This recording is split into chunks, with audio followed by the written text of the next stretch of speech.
Okay, y'all, we are back, and we are now fixing to launch into the deep. Miss Nick is going to complete this story, so don't y'all leave. You stay right there. Miss Nick, Yes. we are anxiously awaiting for you to share your story. Oh, so just to, just for time's sake, I won't go into great intricate details. Okay. However, I will say that that small talk that he came down for made me uncomfortable. The fact that he was sitting on my bed made me uncomfortable, especially as after revealing himself to me. But with that being said, that led to him asking me weird questions and then touching me inappropriately. And, me moving away from him, like trying to scoot back, on my bed, away from him, and to him actually like holding me down, like there's no way for me to get away. And he kept saying, I just let me try, just let me try. And let you try what? You know what I'm saying? Like, let you try what? So he actually initially tried to penetrate me with his man part, and it wouldn't go anywhere. And so he went and got petroleum jelly. So he went upstairs to my mother's bedroom where she was sleeping and got the petroleum jelly, and then he came back downstairs with it. This time, he put it on his finger and did what he did to me with his finger and left me in the pantry. So anyway, the rest of this entire story is actually in my memoir. If my past wasn't so dark, my future wouldn't shine so bright. I wish I could say that that this was the end all be all. Unfortunately, this was just one of many instances, not with this man, but it got real deep because for a long time I didn't say anything. But the day I did say something was one you would never imagine. And that led to more abuses, and me ultimately getting it put into the system, being removed from my mother's home. I became my mother's enemy, okay, because of this. This man came into our home under the guise of a great man and turned out to be Satan himself.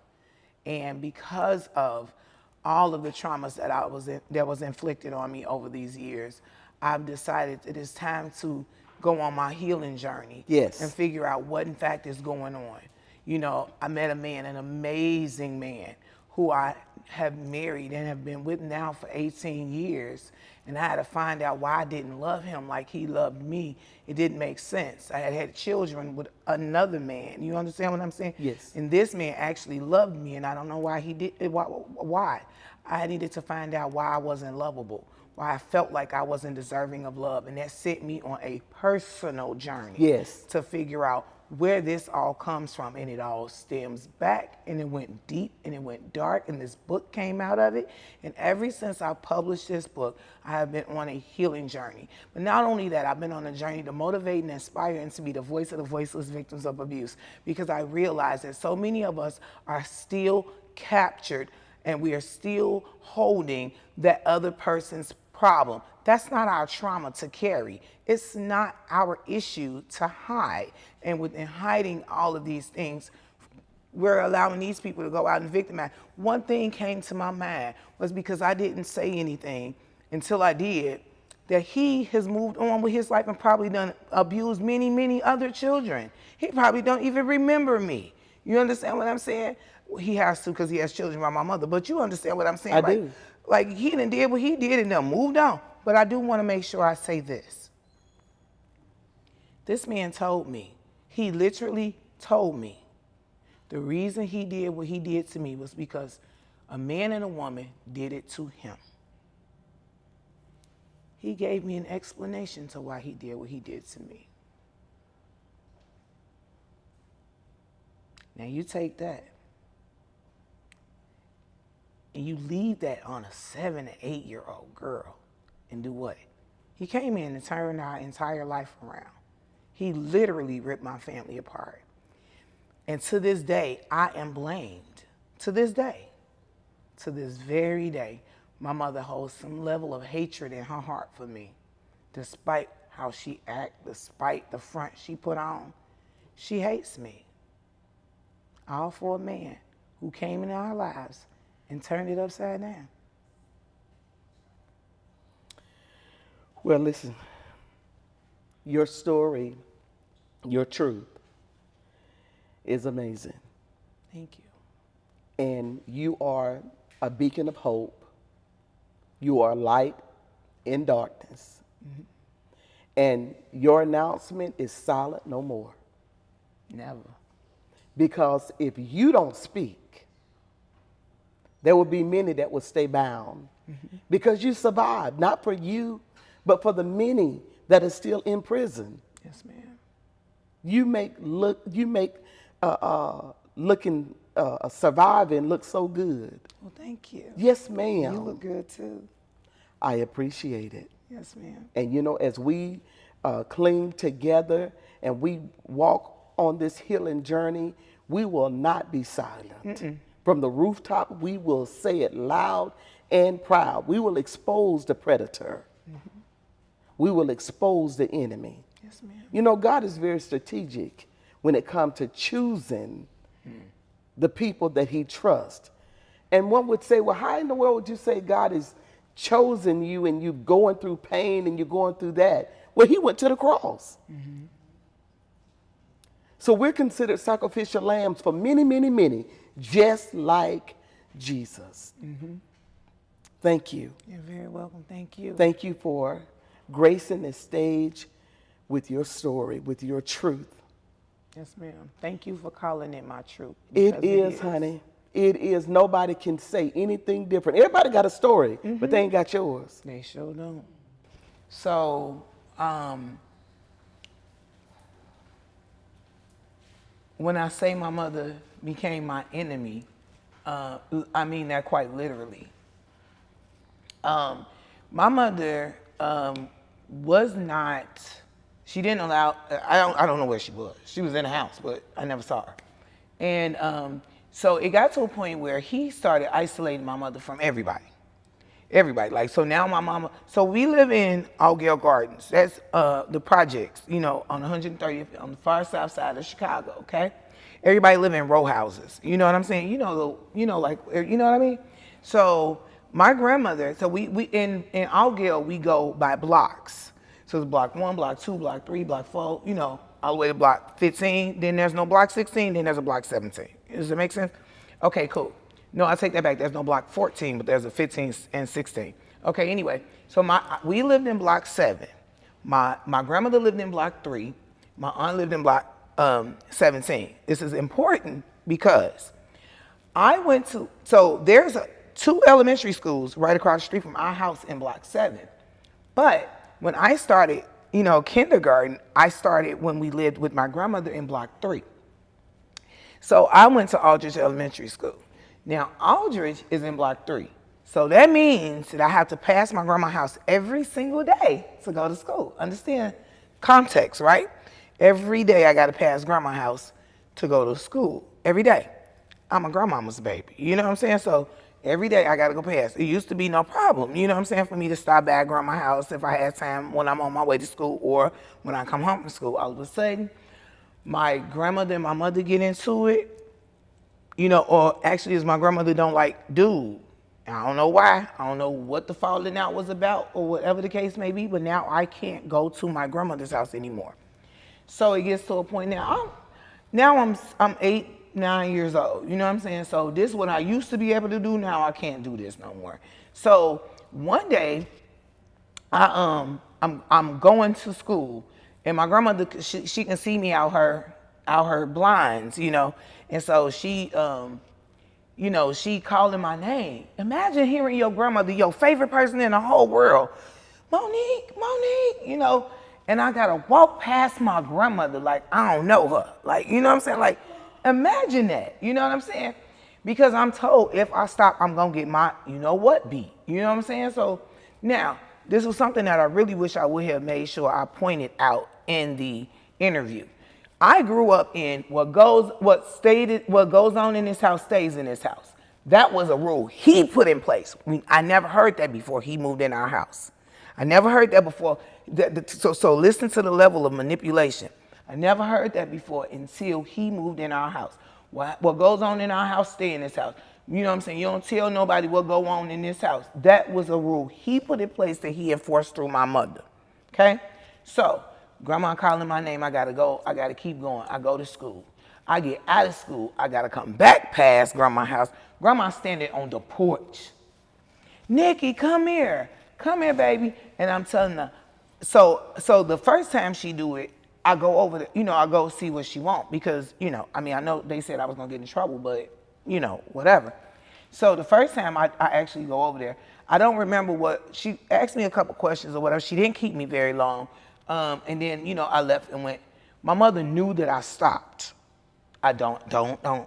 My mother knew that I stopped at my grandmother's house. I don't know if it's because my grandmother, called my mom and cussed her out. I don't know. You know what I'm saying? I don't know any of the backstory as to how my mother knew or whatever, but my mother knew.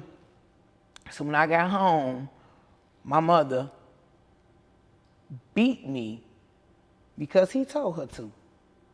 He told her to. You told her not to go nowhere. Now she over there running her mouth to your mama. This man literally handed my mama the belt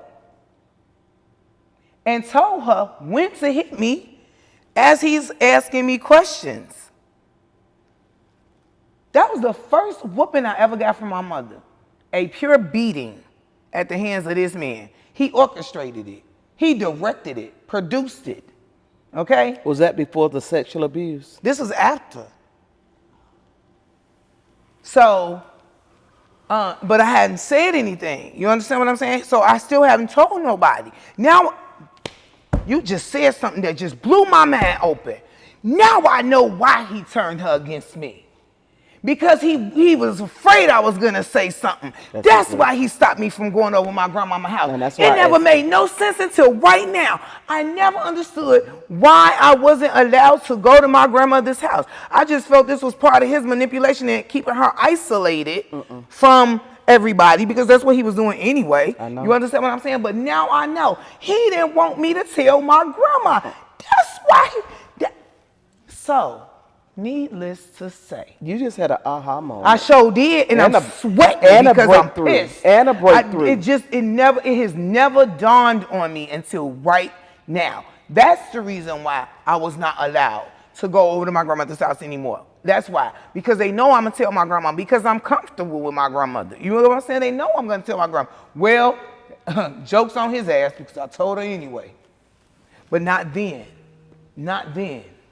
It still didn't, because they kept me away from her. So after getting that beating, I imagine that kid never getting a whooping before. And all of a sudden, I'm getting whooped this big old belt.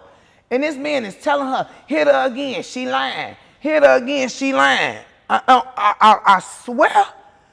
And I'm just saying, okay. So what do I do with that? I go upstairs. But then I gotta go back downstairs because my bedroom is in the pantry. Like, what do I do with that? So, anyway, one day I go to school, and that was when the DARE program, had started. I don't know if you guys had DARE. Okay, perfect. So that was when the DARE program started.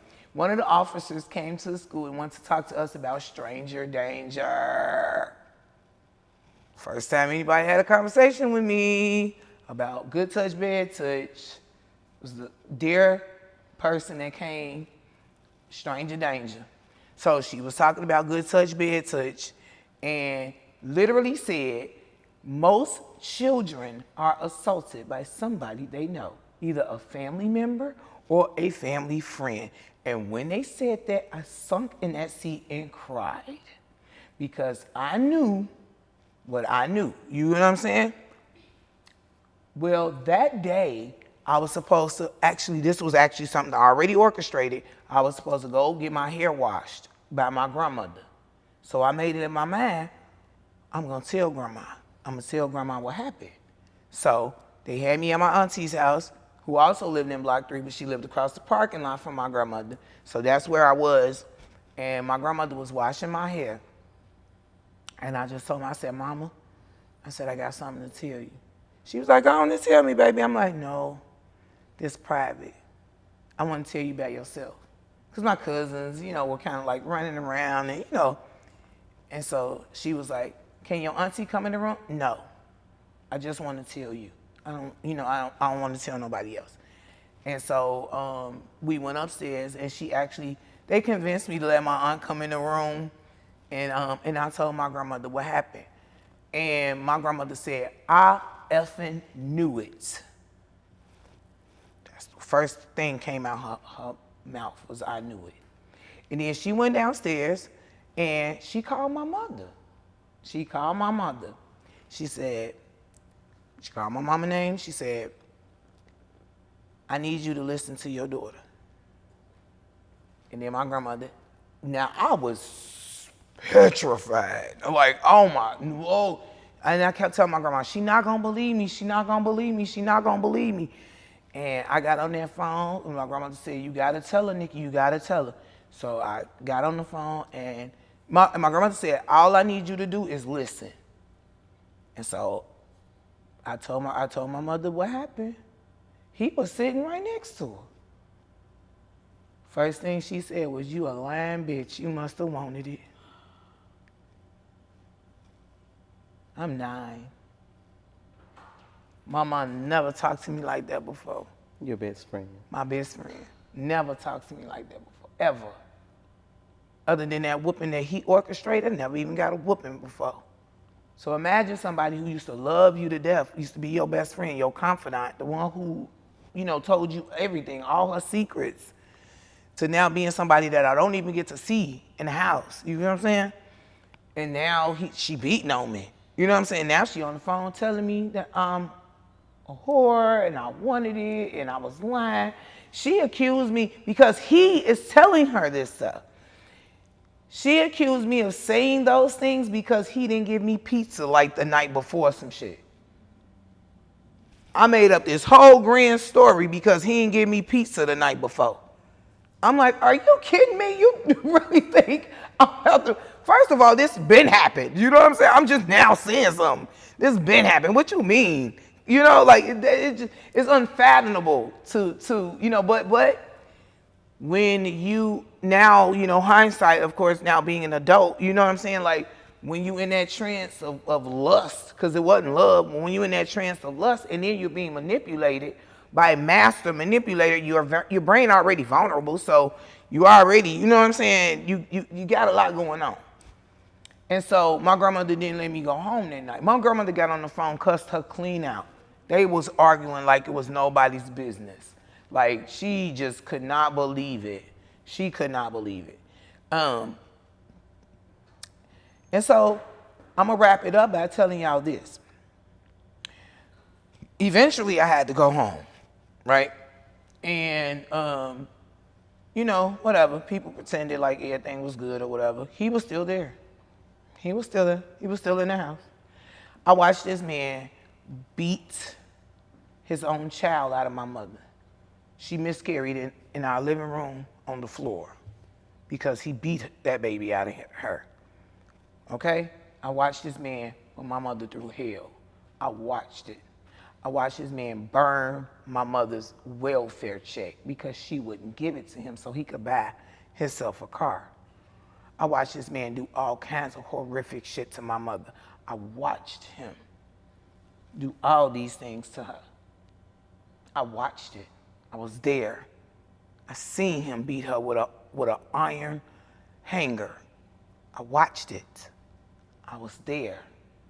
So the very first person that was her friend, the confidant, she made me her enemy. Now I watched her go through all these things. And to this day, my mother has hate in her heart for me. I'm the one that was there for everything. I saw it all. Everything. You hear me? It's seared in my spirit. It is part of what influences me to get out here and share my story and continue to try to help people heal and keep healing because I watched this. I saw this with my own eyes, not borrowed eyes, not through borrowed lenses. These were direct eyes. These were my eyes, and I remember every bit of it. I remember this. Yeah. She doesn't. It appears that her love for this animal, this maniac, this detriment is greater than the child that she gave birth to. That in itself is enough to keep you on your healing journey because, see, you got to keep remembering that even though she pissing you off, and even though he ain't where he's supposed to be, and even though they're not there to protect you, but that they are human, and that humans are vulnerable, and humans are imperfect, and humans are, you know, these beings that we have to give grace to, right? Because it's all about timing, and it's all about levels, and it's all about experiences, and it's all about if you going on your journey. You see what I'm saying? Because if you refuse to go on your healing journey, then you're going to continue to be stuck and stagnant where you are, while I prosper on mine. So now things to me are starting to come clearer, right? So now, yes, you did all these things to me, but my healing journey shows me, in fact, that, honey, you're a victim too. There you go. You're a victim too. You are a victim because your mother didn't believe you when you told her. Her mama wasn't around to believe her when she told her. Her father molested her. You understand what I'm saying? These generational curses, these generational, all of this stuff it's poison. And I refuse. My healing journey is because I refuse to be like them. I refuse to keep this going. I refuse to keep walking in the same path that everybody else is. I'm going the other way. It's got to be something better. Well, it's forgiveness. That part. Forgiveness is everything. That's your motivator. It is, absolutely. That's your motive. You can by you doing this, by you sharing, by you writing, by you loving people you don't even know, but yet your stories are compatible. It's the forgiveness of it all. Yeah. And your mom's a victim. Yes, she is. Your mom is bound in trauma. Your mom has selective memory. Yeah, it's real selective. So you can have selective hearing. You can have selective memory. Yeah. And when you have selective memory, guess what that does? It protects you. Yes. And this is the thing that going on this healing journey, that's why I don't care what I say, how many stories, because I got a lot of them. I've literally been victimized lots of times. But the one thing I like to always say, I always tell everybody that forgiveness is the key. That's for a fact, absolutely. But this is the thing. You can keep going through all of the stuff that you want to go through, as you stated in your ending. You know, if you're not willing to give it a name, if you're not willing to give it a sound, if you're not willing to give it a feeling, if you want to continue to ignore and act as though these things don't exist, like this stuff did never happen, then baby, you ain't never gonna get on that You're healing just existing, though. Yeah, you're just existing. You're not living. And you're on the what? You're on the spiral. If you ask me. But here's the thing. It's just like going through the wilderness. You going in circles, but it's a circle with a cycle that goes nowhere. And it's no healing there. There is no healing. But so many people are so afraid of the other side of healing. Listen, as I sit here before you guys, I am a suicide survivor. Come on. By the time I was 21, I had 2 nervous breakdowns and I had kids. You can't tell me what God won't do. Come on. You can't tell me what God won't do. I'm not religious on no level, but baby, my spiritual connection is so strong that I know I didn't do this by myself. Man tore me down. Man took advantage of me. Man misused me. But God restored Man abused me. But God and the God in me, it gave me enough fire and enough anger and enough rage to be like, you know what? I know this ain't why I'm here. I know there's got to be something else. that and the fact that the voice told me when I woke up in that hospital bed after my suicide attempt at 16, that voice said, it ain't your time yet. And then after I cussed the voice out, it said, you haven't served your purpose yet. So now, purpose is a word I hadn't heard before when it came to being a person. You understand what I'm saying? Yes. And that day, in that hospital, where I was left orphaned again, I was by myself again. Back to the system I go. I said, I gotta find my purpose so I can be done with this, because I'm tired. And now you're walking in it. God ain't through yet, girl. Oh, I know. But that power is so much power, y'all. I don't care what you're going through. I don't care whatever you've experienced. When I say I can vouch, I can vouch. I'm talking about he opened the door for other men in the family to then have their way with me and tell me the reason they was doing it was because they knew he had already done it. What? Huh? What? Oh yeah. Imagine that. Imagine somebody doing something to you and telling you that they did it because they knew so-and-so had already done something. But it's always a cycle, though. But to me, and I held those female family members accountable. They didn't even know it.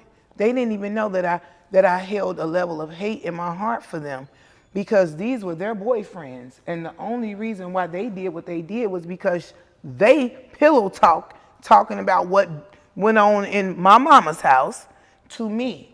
Because of that pillow talk, so be careful what you telling these dudes y'all sitting up with. Be careful what you telling these women you sitting up with, because they might use that against you. And not in a good way. Maybe not even directly to you, but I know firsthand, because it was said to me, just like that man who touched me for the first time and told me he was doing it because a man and a woman had did it to him. Now, why did God why did I not only have to be victimized in such a heinous way, right?